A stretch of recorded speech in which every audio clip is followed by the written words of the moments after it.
I want to turn to Obama's predecessors. One of the things your book argues is that far from being an alien character in American politics, as some people have made him out to be, some conservatives have made him out to be, he actually embodies the perfect pedigree of a long tradition of liberalism. And that raises a whole lot of questions. And so I thought I would ask you first to walk us through these three prior waves of liberalism, briefly starting with Woodrow Wilson, and then we'll conclude by talking a bit about what Obama has added to it. Shouldn't that be surfing my way through these these waves of liberalism as they come?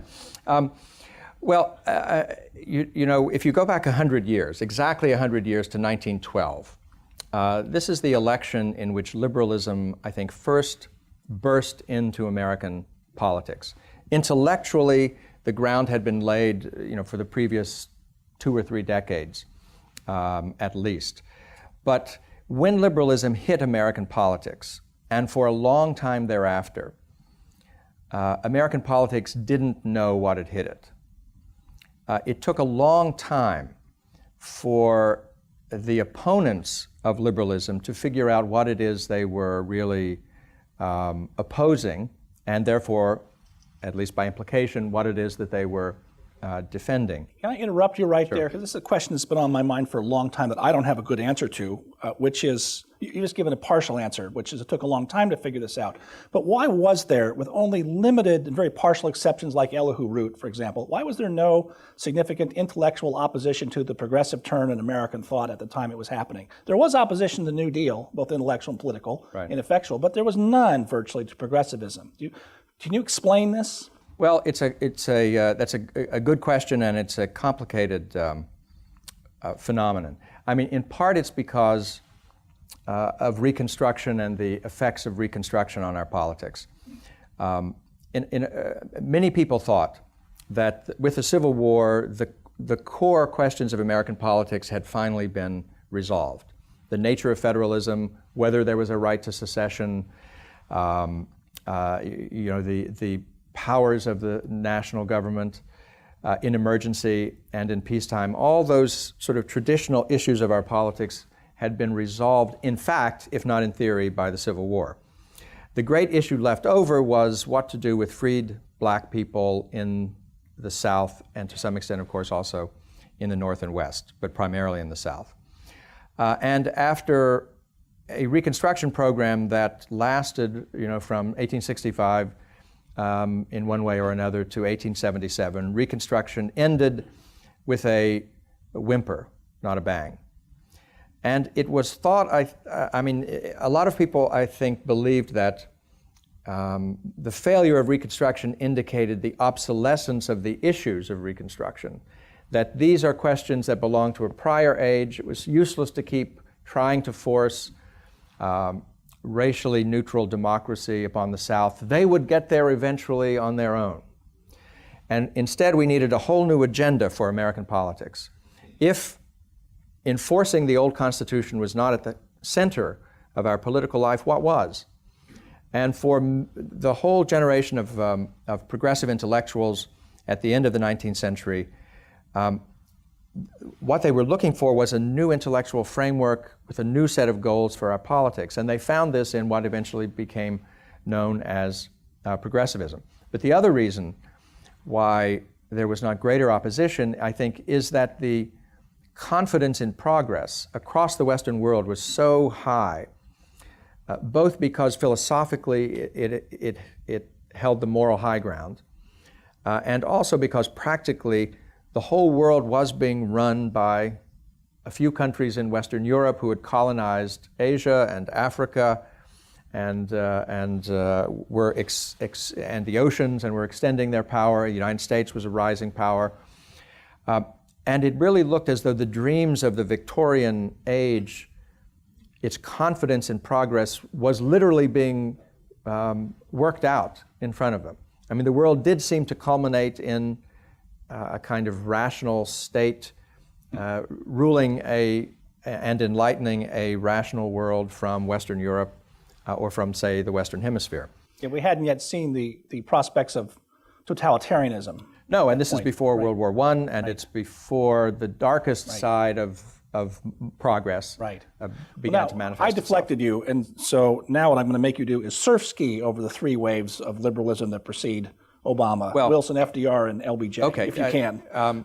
Briefly, I think if you look at the history of American liberalism, you see that it advanced in stages, in three waves. And the first one you could identify with progressivism and Woodrow Wilson's New Freedom. The second one with FDR and the New Deal. And the third one with the 60s, by which I mean both Lyndon Johnson's Great Society and the reaction to it on the left, the new left that rose up against it and against the Vietnam War. What characterized these three waves? Well, the first one you could call political liberalism, the second economic liberalism, the third cultural liberalism, though all are in a way inherent or inchoate in the beginning of the whole phenomenon. From Wilson, you get the argument that the 18th century, that the Constitution is old, it's antiquated, it's outdated, and we need a new living Constitution. So the Constitution belonged to a world that was dead and gone. And the only alternative to a Constitution based in something in a world that was dead and gone was a living Constitution. And to make it live, you had to make it modern. You had to keep it up to date. The other idea that comes from Wilson is the idea of leadership. And in our politics today, you can't run for city council unless you can prove to people your leadership credentials, that you are fit to lead them. Right. No one reflects on the fact that that means everyone else is fit to follow. And the huge inequality between leading and following is something that doesn't bother us anymore.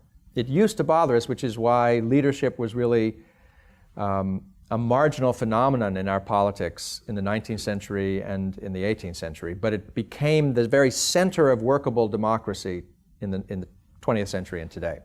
And so Obama has to prove, as he will try to prove in this electoral cycle, that he is a leader with a vision of the future that is superior to his opponents and that is more likely to come true. Right. I wonder if you'd say a bit about, well, let me set it up this way. In his Castro-esque convention speech this year, Bill Clinton, you knew where I was going with that, right? Bill Clinton did something... You mean the mayor of San Antonio, or no, a different Castro? Right.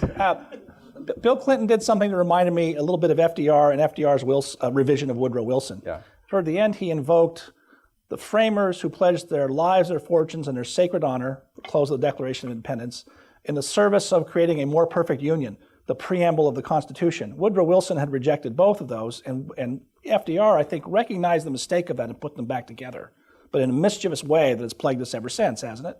Yes. Wilson, in a way, made a mistake politically, but it was necessary intellectually, I think, and that was to argue openly that we needed a new freedom. That is, that the old freedom under the Declaration, under the Constitution, was obsolete, and was, to the extent it was still in power, it was immoral. It represented a very low understanding of human nature and of morality's demands. And so he famously wrote in his first book that we had had enough of blind worship of the Constitution. Now it was time to take a critical look, and he's really the first president to criticize the Constitution openly. But at the same time, being a political genius in his own right, he disguised and modulated that break with the founding and the intellectual tradition of the founding. He would say both things at different times. Sometimes he would say both things in the same speech. That this was we were making a revolutionary break with the past, and that we need fear no revolutionary break with the past. This was a smooth transition of growth, that we're just bringing the Constitution to contemporary, to life in contemporary circumstances. Right. But since then, and beginning with the perhaps even greater political genius of FDR, liberalism has covered over the argument, the more truthful side of the argument, that this really was a kind of radical break with the past, in favor of arguing this is in fact a mere adaptation and application of the founders' ideas to circumstances they could never have imagined. Right, moving beyond the horse and buggy age. That's right. Well, you're not the first to note that Wilson is very hard to make out. On the one hand, there's a person who talks about his fondness for Hegel and Darwin and Edmund Burke. No wonder this guy's a problem for everybody. Plus, he combines, Exactly. as you put it, sort of radical teaching with a sort of moderate sounding rhetoric at times and a very conservative personal disposition in many ways. Yes, that's right. He was very professorial, in the worst sense of the term, maybe. And after all, in the 1912 election, he positioned himself very adeptly as this middle-of-the-road candidate. There was crazy TR off to his left talking about direct democracy and repealing Supreme Court decisions and so forth and so on. And then there was the stand-patter William Howard Taft to his right, and the moderate, mainstream, serious candidate who represents the best of American traditions and the best of America's future is, believe it or not, me, Woodrow Wilson.